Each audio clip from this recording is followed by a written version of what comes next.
It's fun every time. Hey there, money nerds and tax curious entrepreneurs. Welcome back to Tax Fun with Taxium, the podcast where we turn confusing tax code into bite-sized brilliance. I'm your host, Amanda, and today we're diving into a topic that sounds like it belongs in a dusty old economics textbook, but it actually hits your wallets of business right now. We're talking tariffs. Yes, those mysterious charges that pop up in headlines every time countries start arguing about trade, or when you try to order bulk widgets from overseas and suddenly your cost doubles. Fun, right? Mm-hmm. Here's the deal. Tariffs might sound like something only huge corporations or politicians need to worry about, but if you're an importer, an e-commerce seller, a manufacturer, or even just a curious citizen, tariffs affect you way more than you think. So in this episode, we're going to break down what tariffs actually are, who sets them and why, how they affect pricing, supply chains, and even your local economy, and what you can do to navigate them like a pro.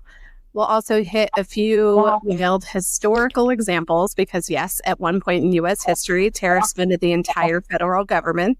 Seriously.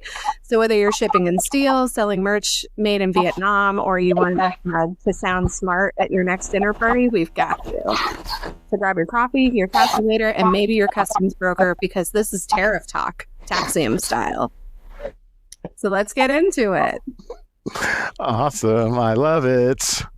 Well, I actually hate it, but, here we are. And speaking of sounding smart, this is one of those topics where I don't want to tell people I know anything about it because they've got so many questions. And at some point, my tariff knowledge only goes so deep. But even with the experts, like we brought on Cody, but this is just so complicated and nuanced that, I'm going to connect you to somebody else to talk about this. Don't ask me about tariffs.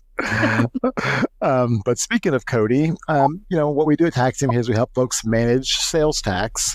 Tax is connected to so many things. As things like tariffs come up, we've made some connections with some experts in the industry who can provide some specific information and actionability around this stuff. So I want to have a little kind of Q&A session with Cody to kind of talk through some of this stuff. So before we dive in, I'm going to ask Cody to introduce himself. And for everybody watching or listening, I'm going to ask Cody not to say his current company name, just to keep folks from bugging him too much. He's got other stuff to do. But if y'all do hear what Cody says and want to talk to him, feel free to send a note to the show. We'll connect y'all offline. But yeah, Cody, tell us, who you are, what you do, where you've worked, and then we'll get into some tariff stuff. Sure, absolutely. Well, howdy, everybody. I'm glad to be here. Again, Cody Dixon. I work for a large management consulting firm focused on tax technology solutions. And one of those areas that we're going to be talking a lot about today is the trade and tariff space. So specifically for me, I've been involved in duty drawback programs for the last 8 years. And duty drawback is an opportunity to claim refunds from duties paid on imports. So as you think about duties and most in cases how to avoid them, that's largely this is one of the aspects that we'll be looking into. But through my knowledge and time in duty drawback, I've learned a thing or two across and being involved, and happy to share my thoughts there on what we can not only what are tariffs, how are they set up, but also, what are some strategies that companies could employ to potentially mitigate these duties, and or recover costs from the past that they didn't know they had available to them. So, love it. Give us a bit about your background. Where have you worked? How did you get involved in tax and tariff stuff?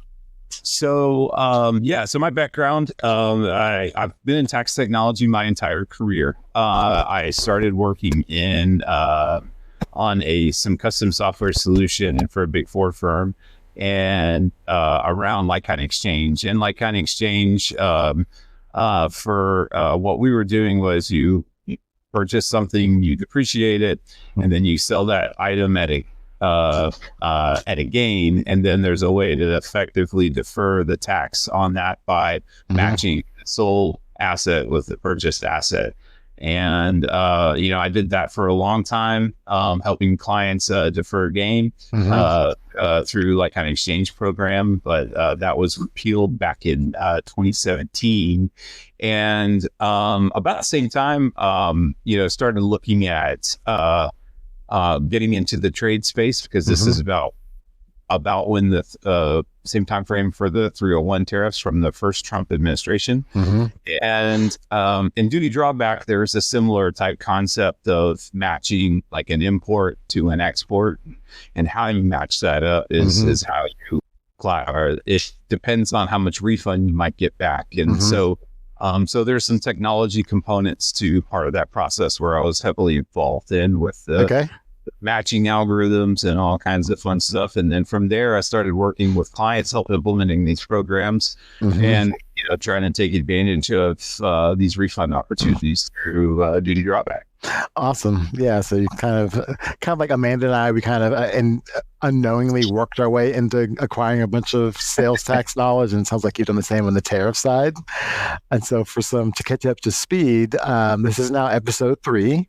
The first 2 we've been kind of getting people prepped for their sales tax journey. So episode 1 was around, Nexus, your starting point. What is Nexus? What do you do when you establish it? The next episode was around registrations, back filings, how to approach taxability, get that journey of clean compliance moving forward started. And so now we kind of got some of that foundation set. We want to talk tariffs, especially now with the current environment of things.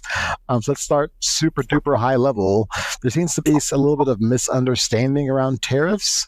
So give me a high level definition or explanation of what a tariff is. And then after that, tell me who pays the tariff.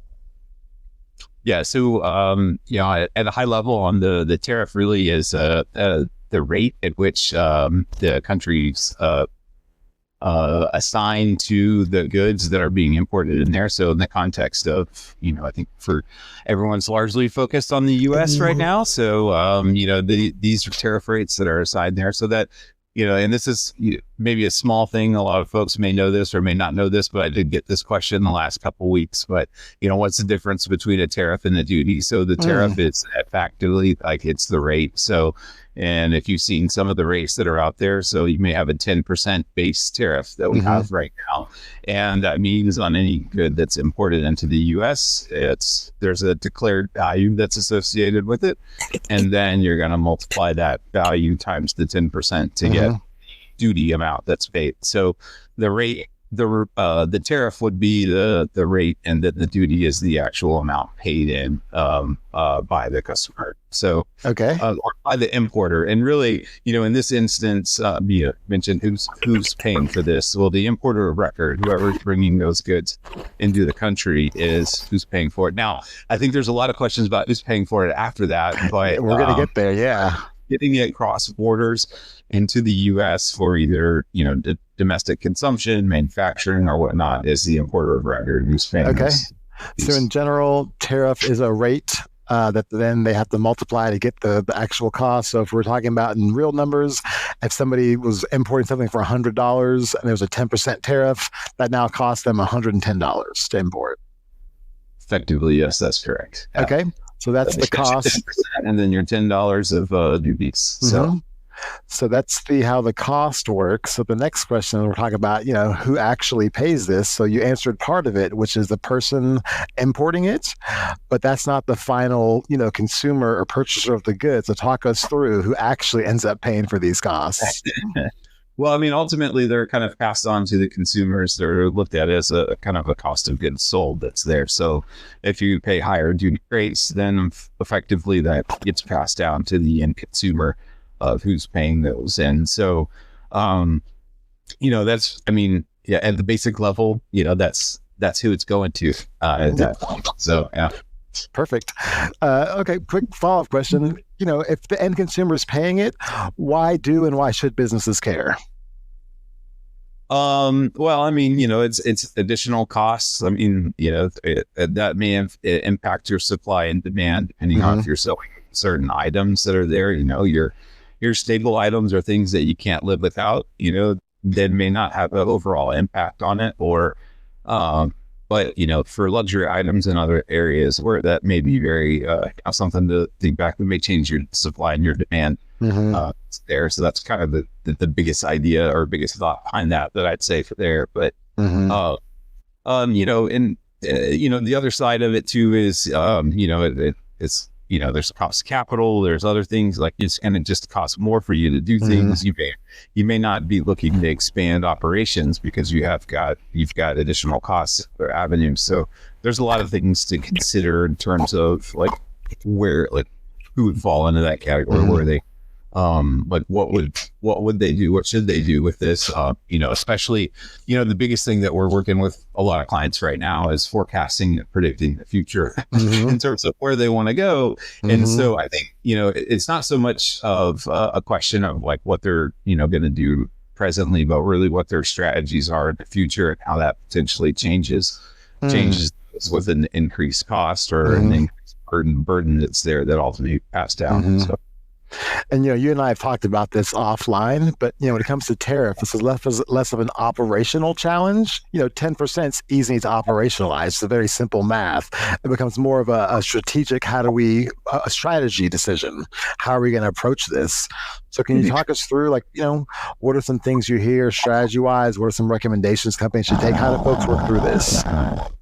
Yeah. So, I think the first thing is they've got to get a basic handle on their operations as well as what's going on from a trade and tariff perspective. If they're not the importer of record, are they seeing vendor costs go up as a result of this? Do they have good vendor relationships? So that's going to be a big aspect of one part of the equation. So figuring out who you need to talk to, what are the people that, whether that's your vendors or if you are the importer of record, how you could potentially go that. Maybe there's some strategy around becoming the importer of record where you weren't previously for certain types of goods or components that you bring in for your products. And so those are the first place that would there. I mean, obviously, selfishly, I'd say, yeah, call me. Let's talk about it, and let's try to figure it out. But the reality of it is you kind of need to get some of this data. The way the tariff rates are assigned, they're assigned based off of a classification schedule. So an HTS or harmonized tariff schedule. And, you need to look at what you're importing or what your vendors are importing and potentially see if some of that has an impact on your operations and or your planning and strategy that's there. And then, I think that's the first step. And then, the second step is, in my mind is, getting together and trying to think through different, tariff duty, what we call it, duty optimization strategies that are there. So there's a avoidance, there's deferral, and then there's refund. So so there's a couple different, and there's some other aspects to this too that you can do and get creative with your manufacturing processes. But those are kind of the three ones. So for duty deferral, this is a scenario where you might even you wait either through a foreign trade zone or some type of configuration within your supply chain. You can effectively defer the payment of those duties to a later date. And in some instances, you might be able to lower the rate that you pay based off of the goods that you import into the U.S. So we love cash flow. That's beautiful. Yes, yeah, love cash flow. So that's kind of the idea. So keep the cash in your hands and not out. So that's the way that you do it. And it kind of depends. If you're a distributor, or if you're a manufacturer, you might be bringing in a lot of like expensive components. Maybe it makes sense to set up a foreign trade zone where you're, doing the manufacturing and you're putting into the U.S. commerce the finished good versus the components, and you can save some rates on there. So you know what that? Sure. Talking too much. Yeah, so. Bring it on. What you got? What you got in that cup, man? Let me see in there. Show it to the camera. This is some water in a coffee cup. But yeah, so those are kind of some deferral strategies, some avoidance strategies. The best way to save the dollar is not lose it. So so these are strategies where you might have classification. So maybe you're bringing goods in and they're not classified correctly. So and so there's a whole study around classifying goods according to this HTS schedule that may have something that may have a more favorable impact on your business. Maybe you haven't looked at it for a while because goods have been duty free or they've been set up a certain way, but there's ways to kind of engage some classification experts to help see if there's ways to avoid paying duties by classifying the goods a different way. Ooh, and did I hear you say my favorite word? The R word? I mean, not my name, Ronald, but the refund. Yeah. What is this? We love refunds. So the refund, those are the good strategies. Well, but before this on the refund, so there's different strategies around getting refunds. The primary one that I'm involved with is duty drawback. So duty drawback, you pay import. You pay your import duties when you bring the goods in. You have an opportunity to refund those duties that are paid in if you are the exporter or destroyer of goods within the U.S. So if you export items or goods out of the U.S., you hold the right to claim refunds. If you actually destroy materials, so think of like scrap materials, other things along those lines. Maybe you have scenarios where you imported something and the thing that you imported, you inspected and it's not right, but you're not going to ship it back. You're probably going to destroy it, maybe protect your brand reputation, things along those lines. There may be opportunities for a drawback around that, but that's a refund that's paid back to you for the duties that were paid in. The good thing about at least drawback is it's got a long window that you can go back. So it's got a 5-year window that you can look at for most drawback provisions, whereby if you export something today, you can go back 5 calendar years from today and claim a refund on the duties for items of the same or similar type classification. And so that's one of the big opportunities for refunds is, maybe what I'd say is for a lot of folks going, maybe the recent tariff changes and turmoil that we're going through right now is an opportunity to look for not just refunds for what you'd expect to happen in the future, but also things that you might have sitting out there past. So especially with the the reciprocal tariffs, which are eligible for drawback, at least as of the time of the recording of this video, that with those coming on board, there may be a set of importers or exporters who may not realize that they actually do have a drawback opportunity historically and definitely prospectively, because now they're paying duties on things that they weren't paying for last year. So a lot of good opportunities. Yeah, for sure. So yeah. So as people are thinking through this, what's a good starting point for them to know if they should have a refund discussion with somebody like you? Is it that they bring in physical goods that they're destroying, or what's their starting point?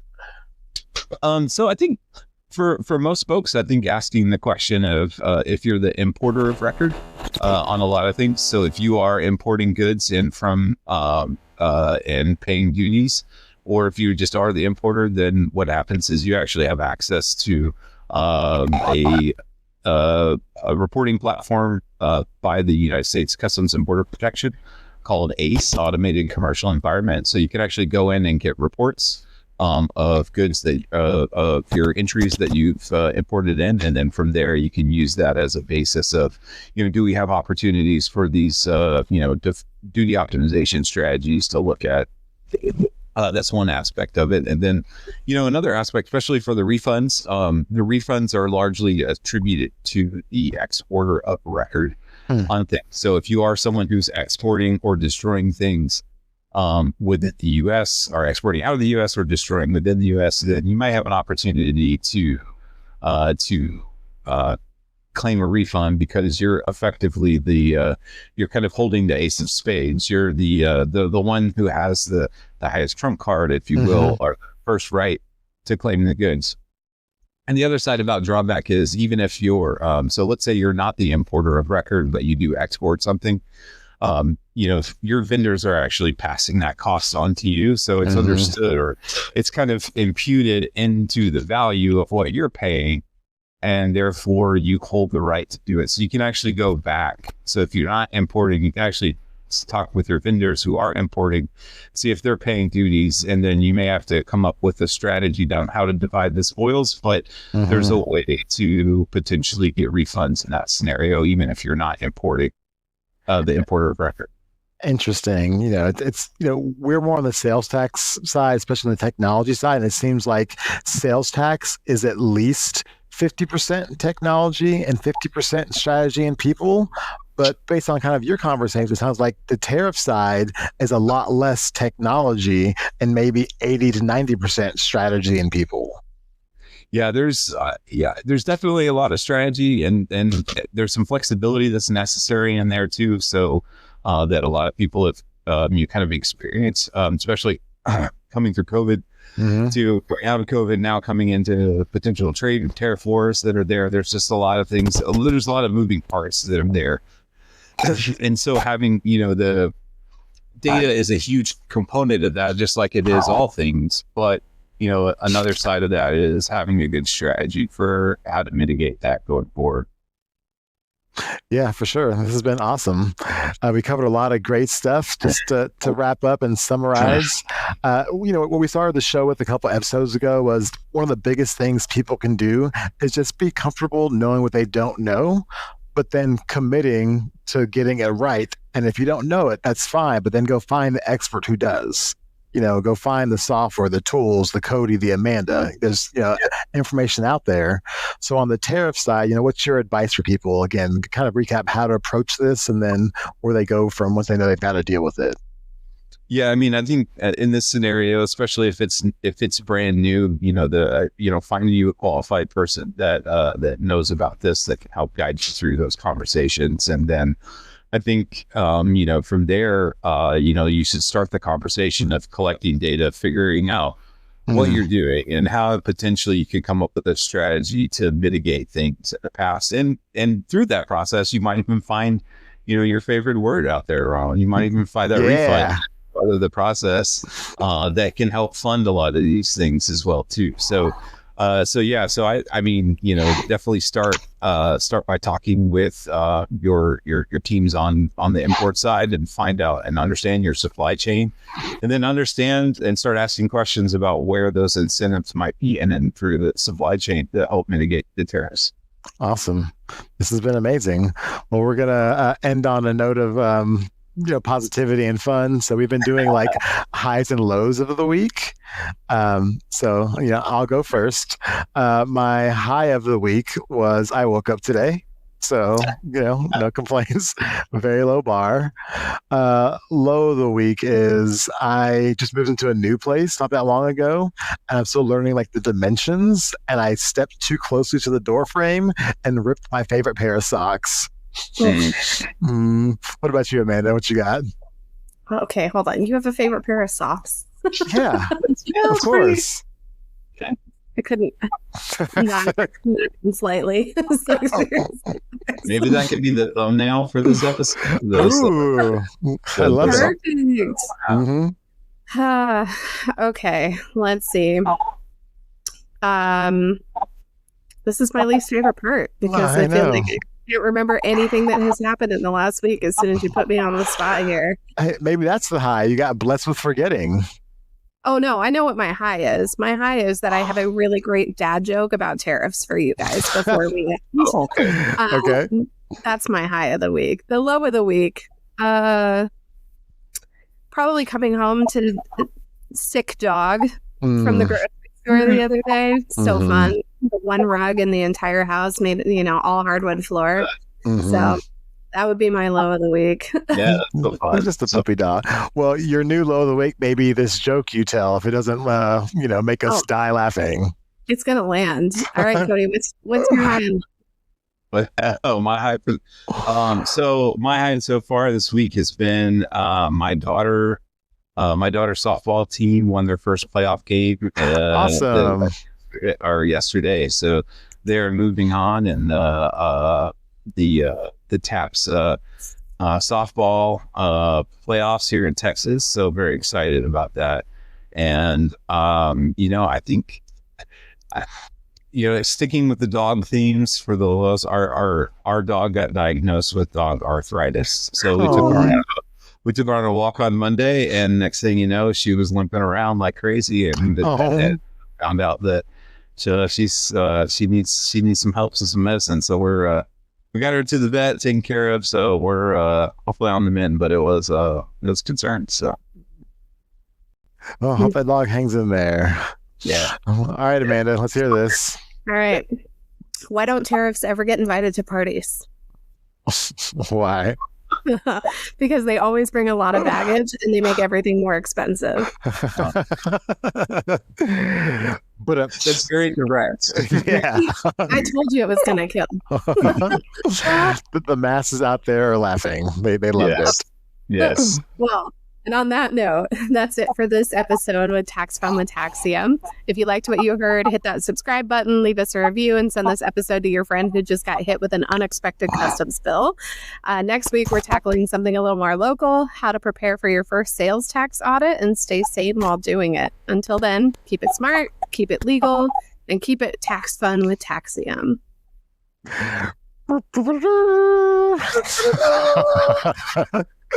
Thanks, Al. There you go. All right, guys, have a great day. Yeah.